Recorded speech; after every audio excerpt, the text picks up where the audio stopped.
Welcome to another episode of Coffeez for Closers. Today we're sitting with a very special guest, former Super Bowl champion, the founder CEO of Game Changer, Mr. Setema Gali. Welcome to another episode of Coffeez. Big Joe, good to be here with you. Thank you for having me today. Thank you. I know you get this a lot. You know, you're almost the Rock's twin. So that is a compliment, and I'm grateful for his success because it makes it easy to break the ice with people. Yeah, it definitely does. Yeah. So, Setema, I'd like to start the show off. What's your morning routine? Morning routine, it consists of, as soon as my feet hit the ground, gratitude. I got something I call conscious self-creation. It's a visualization exercise in the mirror while I brush my teeth and groom up. And then I do something called a daily focus, where I gratitude, targets for the day, electrolytes, protein, food, and I'm off to the gym. So nice. It's pretty dialed in. I mean, it's clockwork. It's easy for me. Yeah, I don't know how much. I mean, that's it in a nutshell, but that's the morning routine now. Now, give the audience a 10,000-foot overview of what is it that Game Changers does. So Game Changer, in 1995, I was a missionary from a church, 19 years old, and my mission president, the leader of our mission, gave me a book called 7 Habits by Stephen Covey. So he's like, I think you should read this. So I opened the book and start reading it. Like, rocked my world. He talks about a paradigm shift. As I'm reading the book, this thing in my heart said, you are supposed to do what Covey has done for you. You're supposed to do that for others. So back then there was no programs and there's no courses like there are today. But in my mind, I'd see Jim Rohn, Zig Ziglar, Tony Robbins, Darren Hardy, like these big speakers. And I'm like, I'm supposed to do that. I'm supposed to change lives and inspire and breathe life into people, move their heart and soul. And so Game Changer is a culmination of the last 3 decades of work, of coaching, mentoring, leadership, results for clients. And in a nutshell, I would say, if you feel called to do something significant in the domain of changing lives, of sharing your talents and gifts with the world to make the world a better place, Game Changer is for you. That's what we do. We help you become the person who breaks generational curses, who shifts the trajectory and changes the entire future. Of course, makes your ancestors proud who are watching from wherever they're at, like, he's doing it or she's doing it. I love that. Now, you do that in one speaking session, a series of courses. You know, how long does it take for that transformation to occur? We have 2-day seminars, 3-day seminars. I wrote a book called Game Changer. We're just releasing that right now. People can get their free book. They just pay for the shipping. I have a podcast called Game Changer. And there's a number of ways, just depending on where someone feels comfortable investing, right? Time, energy, and money. But I love just, even if I can speak one time and have someone feel and see and hear, right? Experience a shift, then I've done my job. Now, if I get an opportunity to work with people longer term, like I've had clients stay with me for 4 or 5 years, then that's what we do. But curriculum from a keynote speech to a podcast such as this, I'm grateful, Joe, all the way to spending 4 days with me and or 1 or 2, 3, 4, 5 years. Wow. Yeah. Do you do them in Vegas? You do them local here? Yeah, we do them in Vegas. We used to run everything out of here right in Southern California, right? The Cliffs Laguna, that was our spot for a long time, over down in Dana Point. And then I was in Destin, Florida, and now I'm in Vegas. So we run everything out of Vegas now. Nice. Now, what was it like, growing up? Are you from a football family like The Rock? Like a bunch of... Well, I'm from just a family of musicians and entertainers and dancers. And I'm the only one that played football. And so, again, coming up with the family of 9 kids, grateful for my parents who came from the islands of Samoa. So grateful for them. We just kind of figured out everyone has their own path, and I early on wanted to play football. I loved it. I was like, I'm pretty good at this game, and I think I'm going to take it to the next level. So, 8 siblings. Yeah. Wow. And some Samoans are all pretty. I'm not the biggest dude in my family. I'll put it that way. Really? Yeah. I'm the most handsome. I'm kidding. Not kidding. But I'm not the biggest one in my family. But all my brothers are all size 15 shoe, 6'4", 6'5", 6'4", 6'3", 6'4", big boys, 300 pounds, give or take. Wow, and your parents were big like that too? My parents are tiny, man. My dad is probably like, I don't know, 5'7". My mom is maybe 5'7". They're not tall. Really? Yeah. That's crazy. Now, how do you think your roots shaped you to become who you are today? That's a great question, Joe. You know, Polynesian people, we are like warriors, and we sail the seas, and we're guided by the stars in the heavens. So family, culture. Every time I talk about my parents, I'm grateful, so grateful for their sacrifices, for their work they put in, for coming to this country, for giving me a shot. So, you know, family first, hard work. There's nothing given. You got to go earn it. Putting, again, respect for your elders, respect for your parents. Even to this day, I'm almost 50 years old. And I still, one of my drivers that drives me and pushes me is to make my mom and dad proud. I mean, I want them to just be like, that's our boy. That's our son. It's amazing. That's amazing. Even to this day, and are they with us still? Yeah, they live in Utah.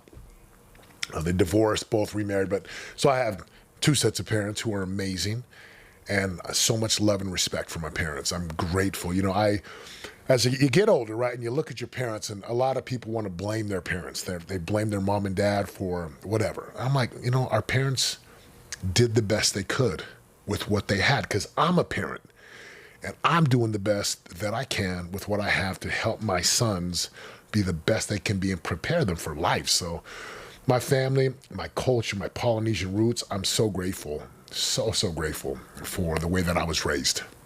It's incredible. So all 9 kids were from one mom? Yeah. And then she divorced? And then we divorced, and then I have 2 more from my stepmom, a younger sister and brother, so there's like 11. And then how about from your dad? My dad... Did he have more kids with the... Yeah, so my dad and my stepmom had 2 more. But my mom, once she had her, she was done. And then she got married. She's like, I'm done. Yeah, because he already, again, blended family on my mom and stepdad's side. So, yeah, it's a lot of family, a lot of kids, a lot of food, big food bill. Yeah. What city did you grow up in? I grew up in Utah, Orem, Utah, Provo, Utah. So you guys are Mormon? Yeah, Mormon. I'm a little. I may not be your average Mormon, but I believe in God, believe in Christ. I love the Book of Mormon, love the scriptures. I love serving people. I love making a difference for people and really trying to live my purpose on this planet. So when I go, I leave, I empty the tank. I've lived my life. As the Apostle Paul says, I fought a good fight. I finished my course, kept the faith. And again, I do the best that I can every single day. God bless you. Thank you. Now, before football, who was Setema Gali? Who was Setema? I grew up physically weak. I was never strong. I was never like really coordinated and athletic. I mean, I was big, but I wasn't strong. I loved to dance, Polynesian dancing. I loved singing and music. And I was just I feel like I always was blessed to have this positive mentality. Again, I credit God to that. And then as football came in, football was that vehicle, as you know, that allowed me to work hard, to set goals, to have ambition, to overcome adversity, and to become just a stronger physically and mentally and spiritually person, a more spiritual person. So again, I love music. I do a lot of singing. We sing in church with my boys. Used to do a lot of luau's, entertaining, guitar, music, harmonizing, but I think that my favorite thing to do is, my favorite thing is just really making a difference for people, like lifting someone's life, helping them smile, helping them see something they couldn't see, helping them solve a problem that's getting in the way.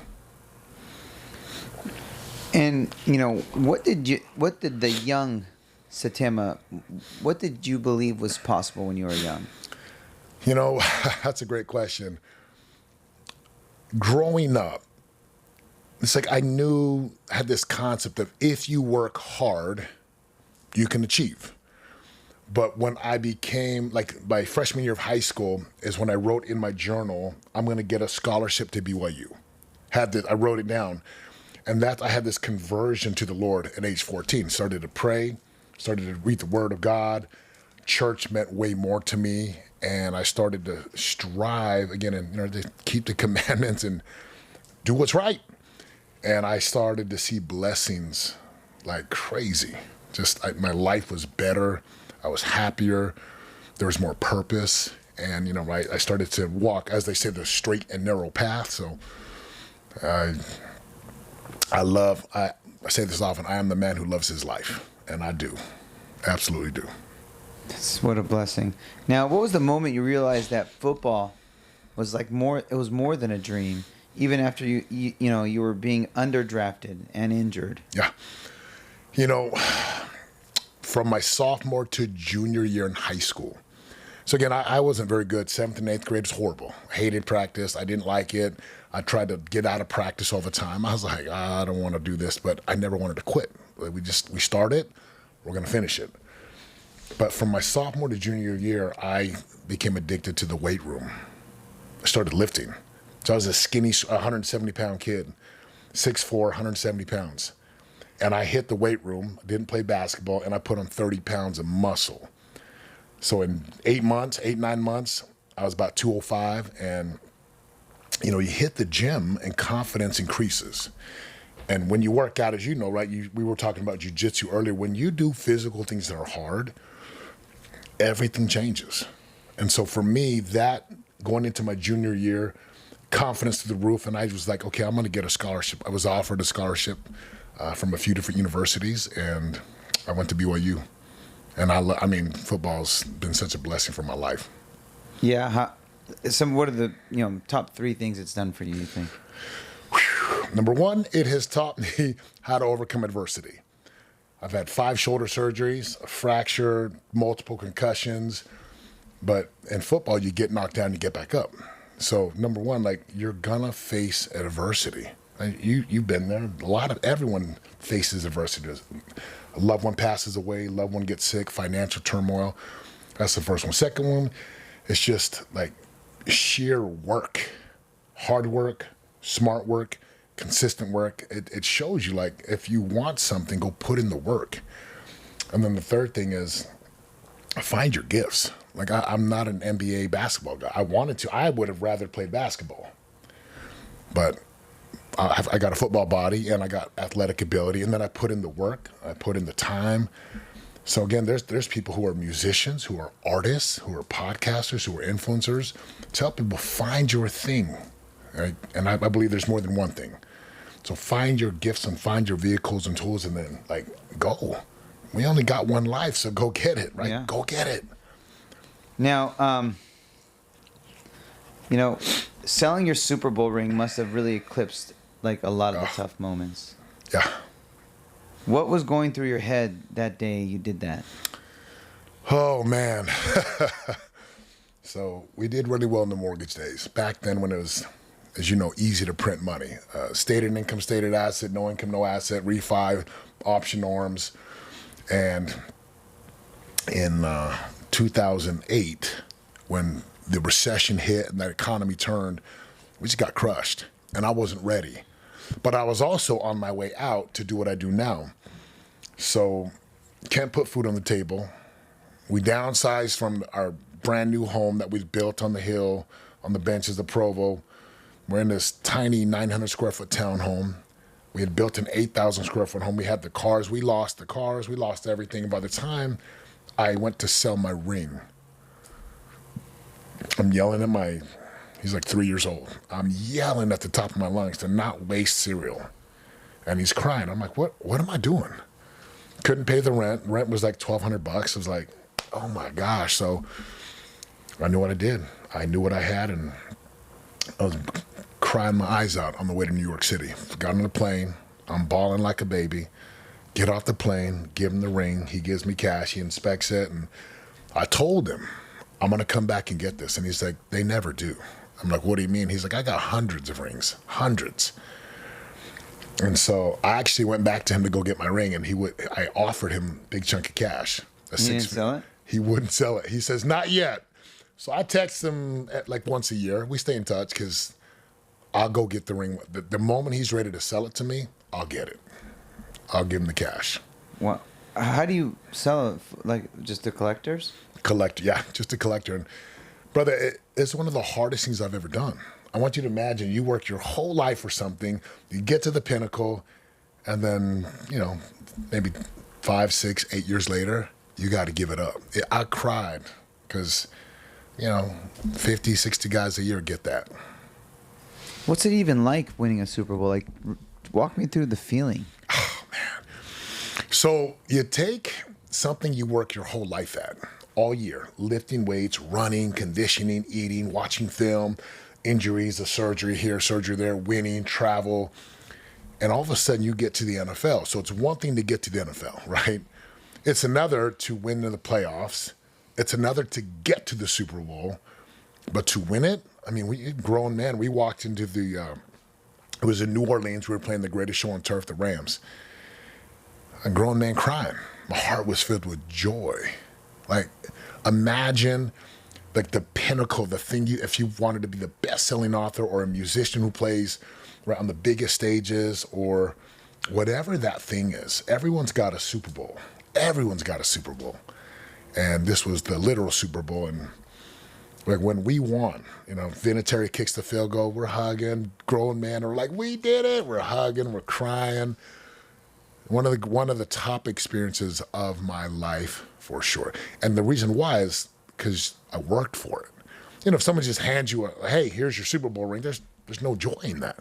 But as you know, when you work to build something, when you work hard and you put in the time and the energy, the sacrifice, the grit, the grind, the determination, it's just something so gratifying and so fulfilling of like, and I'm like, thank you, God. Thank you so much for this great opportunity that I have. Incredible. Now, after that low point that you went through, what sparked the turnaround? Was it faith? Was it a conversation? Was it a moment of clarity? Was it just the feeling of rock bottom? How did you really get out of that? So 2008, 2009, sold the ring. 2010, filed a bankruptcy. 2011, 4 years in what I call like the pit of despair, right? The jaws of hell, wide open, depressed, it's in this deep, deep chasm. And in my heart, I always knew. Like I knew, Setema, this is just a setback for the comeback. This is just a moment. Like you have to overcome this. You have to, because you know what you want to do. And my heart always desired to change lives, to transform hearts and souls, to shift paradigms for people. I always wanted that. So even in the darkest moments from between 2008 and 2011, there was something that was like, Setema, you're supposed to do this. So I remember praying to God. I'm like, God, please, like, I will do anything. Because everything I did in those 4 years, nothing worked. Nothing worked. And then I continued to pray to God. I was like, I will do anything to get out of this hole and to get back on top. And, if you go to the Lord in a prayer like that, and you're sincere and you're like serious about it, you better be ready when he sends you the opportunity. Now, honestly, I was like, just send me someone with like let me win the lottery or let me just easily get back on top. Send me a suitcase of cash. I mean, my mind was playing weird games on me. And I got recruited to go knock doors as a door-to-door salesman. I'm in my mid to late 30s. And I get recruited to go knock doors. And I'm like, really? Like, this is it? I got to go live in an apartment, live in hotels, 6 days a week, 22 to 26 weeks a year of knocking doors. And I'll never forget, I'm in Easley, South Carolina in 2011. I'm out there, I can see the clouds and the wind's on my face and the sun's on me. It's my first week. And I was so like kind of angry. Like, this is it, huh? Like, this is where I'm at. This is what I'm doing with my life. And I remember just praying. I was like, I asked for this. Okay. And I'll never forget, I'm carrying like the clipboard. I got my lanyard on. I'm in this neighborhood in Easley. And I'm like, okay, God, I did ask for this. I'm all in. Like, boats are burned. I'm all in. I'm not going home till this. I'm going to hit my goal. And I put my shoulder on the wheel. I put my head down. I put my blinders on, and I went all in. And I didn't stop. I was like, you know, the movie with Arnold, Terminator, the first one where he just doesn't stop. That was me. I kept seeing the faces of my family, my faces of my parents, my children. You know, that was my why. And I was like, I'm going to be the best door knocker ever. And there were days where I was sick and they're like, oh, just take a day off. I'm like, take a day off. You don't understand. Like, these young kids were like 19, 22. I'm like 36 years old. I'm like, nah, I ain't got time to do that. Like Red Bull, some Dayquil, puking. I'm like, put me on the doors. And I remember just knocking and hit my goal. Work like a dog that summer. I mean, I had worked so hard before. And as we're driving home so we went from South Carolina to Georgia and Augusta, and it's the middle of September, end of September. I'm driving home and we're in Tennessee and I'm just like, look over and my boys are in the back. I'm like, we did it. We did it. And I think I slept for like 3 weeks when I got home. Just slept straight because I was filled with caffeine from the whole summer. Just potato chips, caffeine, McDonald's, hit the doors, work like a dog. But I promised God I'd do whatever. He sent me to the doors, and I knocked, and I never stopped knocking. Were you knocking selling solar, or what were you selling? Security for Vivint. And it's crazy. I was 2011, 2012, 2013. I still have people that will find me on social media. No kidding. They'll say, we always knew you were destined to be great. You were such a great salesman. I'm like, I love it. I remember I was a different salesman. I really enjoyed the doors. I embraced it. I was proud of it. And that's why you crushed it. Yeah. That's why you crushed it. Yeah. Now, when you finally spoke your story publicly for the first time, and I've noticed this, like, about you're super vulnerable. How did that vulnerability really change your mission? You know, I grew up I was a lot of emotion. So I would cry. If we lost a game when I was in elementary, I'd cry. I'm like, what? Why am I crying? And I never understood. I hated it. I prayed to God, like, God, why'd you make me this way? I was in high school. We lost in the semifinals. I bawled like a baby. And I'm like, no one else. I'm like, why am I so emotional? Why does my heart feel so much? And I hated it until in my late 30s when I kind of figured out, like, okay, God, you gave this to me. Cool. I'm going to use it. I'm going to be real with people. I'm going to tell people the truth. I'm not going to live this fake life, this pretend life. And if I feel it, I'm going to share it. And sometimes I go from very loving, or with my clients, when I'm in coach mode, I got to punch someone in the throat, punch them in the face, figuratively, of course. But it's been a blessing. It really has been an incredible blessing for me. You know, I'm in the mortgage space. Obviously, we run a big mortgage company. And, you know, it's been a tough year for a lot of guys. Rates are in the sevens. We're finally catching a break now after, like, the first break we got was today. Ironically, you're here. We have a conference coming up. And a lot of people are discouraged. I feel like, you know, what would you tell people right now that are feeling discouraged, whether in real estate, in mortgage, in any financial sector, because many people are down? I would say this. I'm like, remember exactly what it is that you want and why that matters. And if people can remember, like, for me, again, my why, like, what did I want X amount of dollars back in my bank account from that first summer? My why, my family, my children, my parents, my duty to God. And you gotta have you gotta have those whys.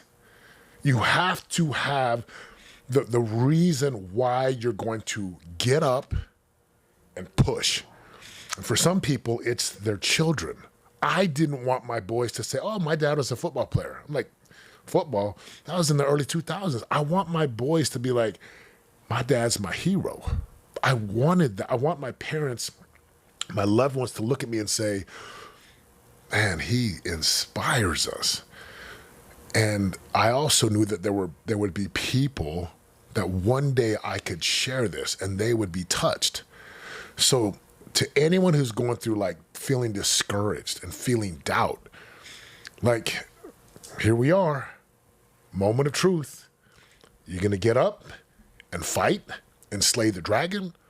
Or will you cower and go live the safe route and give up and tuck your tail and throw the towel in? And I just tell people, it's a moment of decision. It's a critical decision. And you can do it. If you look in the history of mankind, the greatest people face the greatest adversities. And it's hard. I tell people straight up, it is so hard, but you can be better than, like, you can do hard things. And, you know, this is something that's pretty popular today. It's hard to be broke. It's hard to run a business. It's hard to be overweight, out of shape, unhealthy. It's hard to work out. Choose your hard.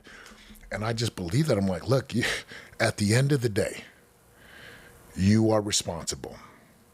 Like, you better figure out what you're really made of.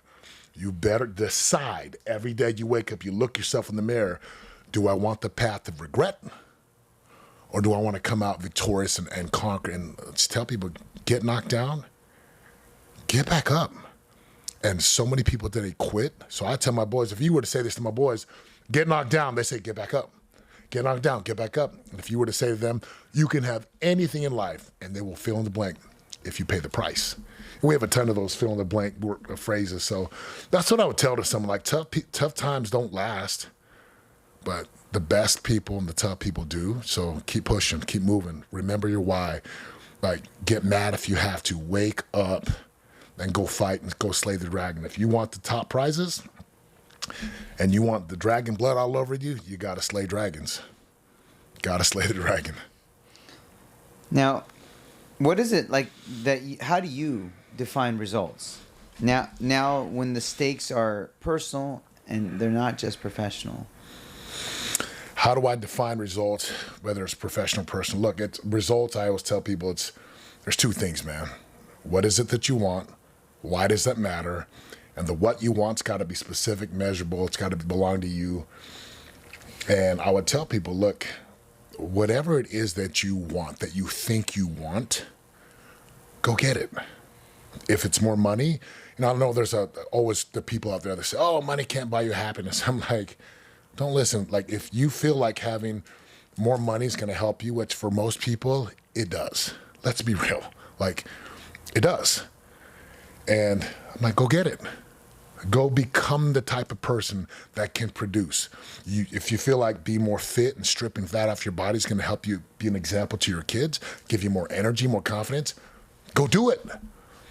And if you build up all this financial success and accolades, but you leave your family behind, that is not success.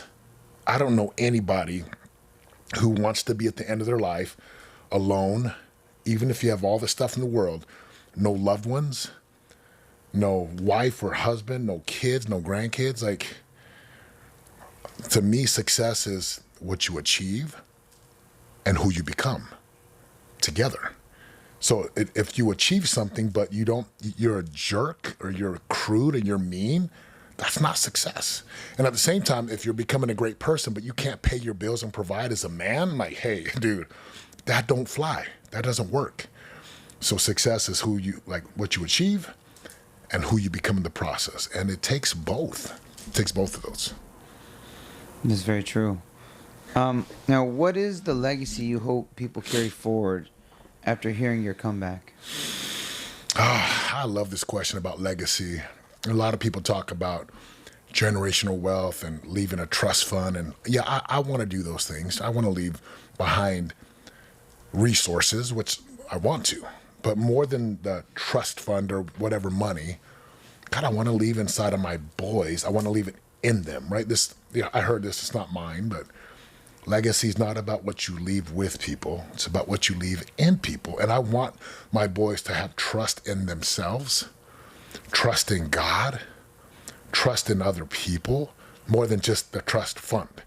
I want them to not have the lottery mentality where it's like, oh, my dad left us all this stuff. No, I want them to learn how to set goals and achieve goals. I want them to have alignment before the achievement. I want them to be kind and to make a difference and to leave people and things better when they found them. So to me, that's the legacy. It's like, and I want to be, if I'm, whenever the time comes when I graduate to the next life, and I leave this planet, I want to be surrounded by my kids and grandkids and my loved ones. And I want people to be like, my life is better because that guy took a chance. My life is better because he said something, or he wrote, or his book or his podcast, or just being around him changed me. Legacy is in here. And what it allows, it gives people permission to go do something, not just, I know something. It's like, they go do it. They go build, they go create, they go change, they go make a difference. I love that. Couple last questions for you. This is about goals. What's a personal goal that you have for yourself, a family goal that you have for your family, and a goal that you have for Game Changer? You got it. Personal goal for me, I have a bodybuilding competition coming up. My goal is to win the overall. Now, I'm a true novice. This will be the first show that I ever do, but I want to win that. I want to win. You're just a winner. I want to win that. I'm not going to compete. I want to win. So I got food in my car. I pulled up here about 12:45, like 15 minutes, I could be on time, and I'm scarfing down lean ground turkey and rice. It's my third meal of the day. I had my oatmeal, blueberries, egg whites this morning. I got my workout in. I already got cardio planned tonight. So I want to do that. A family goal. Man, I got teenagers right now. And it's, anyone who's got teenagers, it's work. It's challenging because it's hard. Hard because I want so much for them to see things and to get it. And sometimes I want them to work harder or to be more responsible. So one family goal is that we learn, I'm working on this, to communicate more clearly, be more patient.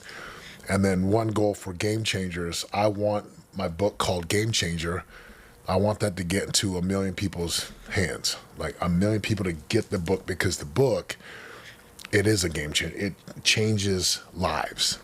The book came from 10 years of running a program called Immersion, where people would come for 4 days. We transform their world, intense tears, like bury the old person, new person rise, the rising of a phoenix. Hundreds and hundreds and hundreds of men and women who the book is on. I want this book to be in their hands and change lives. Last question for you. Yes, sir. When you're in front of the pearly gates, what do you think God's going to tell you? Well, I hope he tells me, well done, thou good and faithful servant. You have been a great steward over a few things. Now you get to have it all. And he'll hug me. He'll say, you did it. Like, you did what you were supposed to do. So that's my goal, is when I meet God, he's like I did. I gave it everything I had. I did what was required. God bless you, Setema. It's been such a pleasure, such an honor to have you on the show. If people want to connect with you, how do they find you? Obviously my website is my first and last name, SetemaGali. I'm on Instagram, Facebook. Follow me and just connect with me. I respond to people in my DMs as much as I can. I respond and leave voice messages. So connect with me on social, pick up my book. It's free. I cover the shipping, and I love people and people love me, and we're going to go do this thing the right way until we die, man. Let's go. God bless you, man. Thank you. It's been a pleasure to have you on the show. Thank you so much. Appreciate it.